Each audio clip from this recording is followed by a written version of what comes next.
Урматтуу бүгүнкү салтанаттын катчылары, адал эмгек, ак ниет аракет ар дайым мамлекет тарабынан адилет бааланышы керек. Айрыкча эл үчүн, коом үчүн, мамлекет үчүн өзүнүн ак эмгегин аябай үзүрлүү эмгектенген адамдарды сыйлап алуу, алардын коомдогу өз ордун таап берүү бул мамлекеттин милдети. Мына бүгүн ошондой адамдарга сүйүрмат көрсөтүүгө чогулуп аткан жакшы күндү биринде чогулуп атабыз. Мен дагы бүгүн сиздер менен болуп ушул сыйлыктарды тапшырып жатканыма абдан чоң кубанычтамын. Анан экинчи, менен президент кызматка киргенден бери мындай жоон топ биздин элдин эмгек алдыңкыларына тапшырып аткан биринчи сыйлыгым. Мен дагы абдан толкунданып турам сиздердин алдыңыздарда. Анан эми сыйлык сиздердики, сыймык элдики. Ушул сыйлыгыңыздар баарыңыздардыкы кут болсун, кут болсун.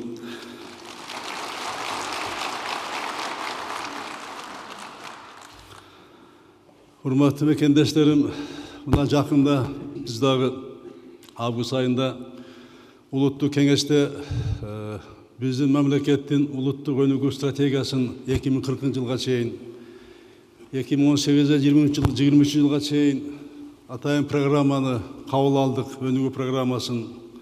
Биз дагы алдыбызга абдан чоң стратегиялык максаттарды, абдан чоң ири долбоорлорду ишке ашырганга максат кылып койдук. Биздин башкы максатыбыз мамлекетти өнүктүрүү, мамлекеттин экономикасын өстүрүү, биздин маданий социалдык чөйрөнү жакшыртуу маселелери коюлган. Эми ушунун баарына жетиш үчүн буга талбаган мээнет, талыкпаган эмгек керек.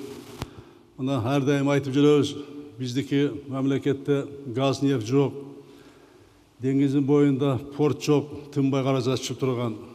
Биздин бир гана жолубуз бар. Жолубуз бул биздин өнүгүүбүздүн эң негизги гаранты, бул биздин өзүбүздүн эмгек адамды баалоо, эмгек аркылуу, талыкпаган ак эмгек аркылуу биздин мамлекетибизди алдыга алып чыгуу. Мына ошондой мамлекетибизге эмгек кылып, ак ниет кызмат кылган адамдар бүгүн отурасыздар. Мына сиздерди көрүп, башкалар да үлгү алат. Айрыкча биздин жаштарыбызга ушундай сиңиришибиз керек. Бир гана ак эмгек, ак ниет, таза эмгек менен гана силер коомдо сый-урматка жете аласыңар деген нерсени, биз ушуну сиңиришибиз керек. Бизде коомду өнүктүрүш үчүн биринчи бизге эмгекчилдик, мекенчилдик жашоо үлгүсүнө айланганда, биздин мамлекетибизде акыйкаттык жана адилеттик орун алганда, биз чыныгы өнүгүү жолуна түшөбүз. Биз ушуну баарыбыздан көздөшүбүз керек. Анан эми бүгүн мына сыйлык алып тургандардын баарыңыздар тең ар кайсы тармактарда иштеп, эмгегиңиздерди көрсөтүп, урмат-сыйга татыган инсансыздар. Бул сыйлыкты алганга чейин эле коомдун арасында, элдин арасында сый-урматка жетип, элдин ыраазылыгына ээ болгон адамдарсыздар.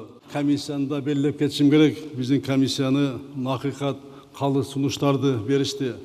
Көп жылдан бери эмгеги бааланбай келаткан, көз жазында калып келген атактуу инсандарды да комиссия алып чыгып, мына сунуш кылып, мен ошону дагы өзгөчө комиссиянын ичинде белгилеп кетким келет. Мен айрыкча токтосом, биринчи мына Манас орденине токтолуп кетейин, алгандардын атайын белгилеп кетейин.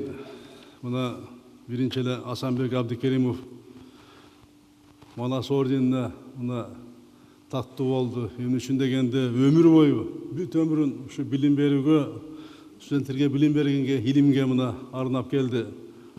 Мен да ошол кишинин колунан чыкканмын Селков. Мына Владимир Иванович Нефадев Кыргыз-Орус славян университетин башынан уюштуруп, мына чейрек кылымдан бери ошол университетти башкарып, биздин мамлекетке сапаттуу, жакшы мына адистерди берип, биздин мамлекеттин булумурушуна кызмат кылып келатышат. Андан кийин Айтбай Казакбаев мына көп жылдан бери илим менен практиканы биргелештирип, тәрбие беріп, елге қызмат қылып келе жатқанына Тыбек Үсүпов Абдулдаевты мына білесіздер, өзінің қайерде істебеді, қайерде жүрбеді, өзінің тазалығы, ақ ниетіменен, таза емгегіменен, өзінің принципиалдылығыменен генеральный прокурор болды. МВД Ішкі істер министрлігінде бірінші орынбасар болды. Аппарат жетекшісі болды. Мына депутат болғанда дағы ең орчунду мәселелерді алып шығып, мына ел үшін, мемлекет үшін әрекет қылып мәселелерді қойып жатады. Мына Анна Алексеевна Кутанова Ленинград блокадасындағы жетім қалған балдарды өз баласындай тәрбиелеп, ошолорго тәрбие беріп, ошолорду бағып, Қырғыз елін ай көлдігін жана кайрымдуулугун даңазылап, мына келди, мына арабызда отурат. Андан сырткары мына адабиятка зор салым кошкон, анын түйшүгүн тартып, мыкты адабий чырамаларды чыгарган мына биздин Нурпай агабыз, Сейит агабызды мына билесиздер бардыңыздар. Светлана Георгиевна Суслованы кыргыз эл жазуучу деген мына бийик нам менен мына буларды куттагым келет. Булар чыныгы ак эмгеги менен ушуга жетишип атышат. Андан сырткары билесиздер, мына жалкар жазуучу Чыңгыз Айтматовдун повести боюнча Жамиля көркөм фильми тартылган. Ошодо Сейиттин ролун аткарган Насирдин мына агабызда 40 жылдан бери 10 деген фильмдерде тартылып, бул кишинин эмгеги көп кишилер алган сыйлыктарды ала албай жүргөн мына комиссияга ыраазычылык билдирем, алып чыгып, мына эмгек сиңирген Нарис деген наамды мына тапшырып жатканыма мен дагы абдан кубанып турам. Андан сырткары бүт тармактарда иштеген, эмгек кылган, өз эмгек менен ушундай сыйлыкка жеткен мына биздин арабызда отурасыздар. Айрыкча биздин мына мугалимдерибизди белгилеп кетким келет. Врачтар белгилеп кетким келет.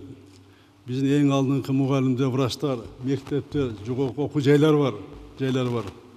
Өткөндө мен Ошко барып, искусство факультети ачылганда, Ош мамлекеттик университетинде абдан ыраазы болуп келдим. 4 жылда $4 миллион инвестиция тартып, 12 факультеттердин корпусун куруптур. Чоң инвестиция тартып, мына ушундай адамдар, мына врачтар отурасыздар, маданият эмгеге сиңирген улуу инсандар отурасыздар. Бул жерде жумушчу, фермер, дыйкан, инженер, бүт тармактын мына өкүлдөрү отурасыздар. Мен бүгүн сиздерге ушул сыйлыкты тапшырып атканыма абдан тең ыраазымын.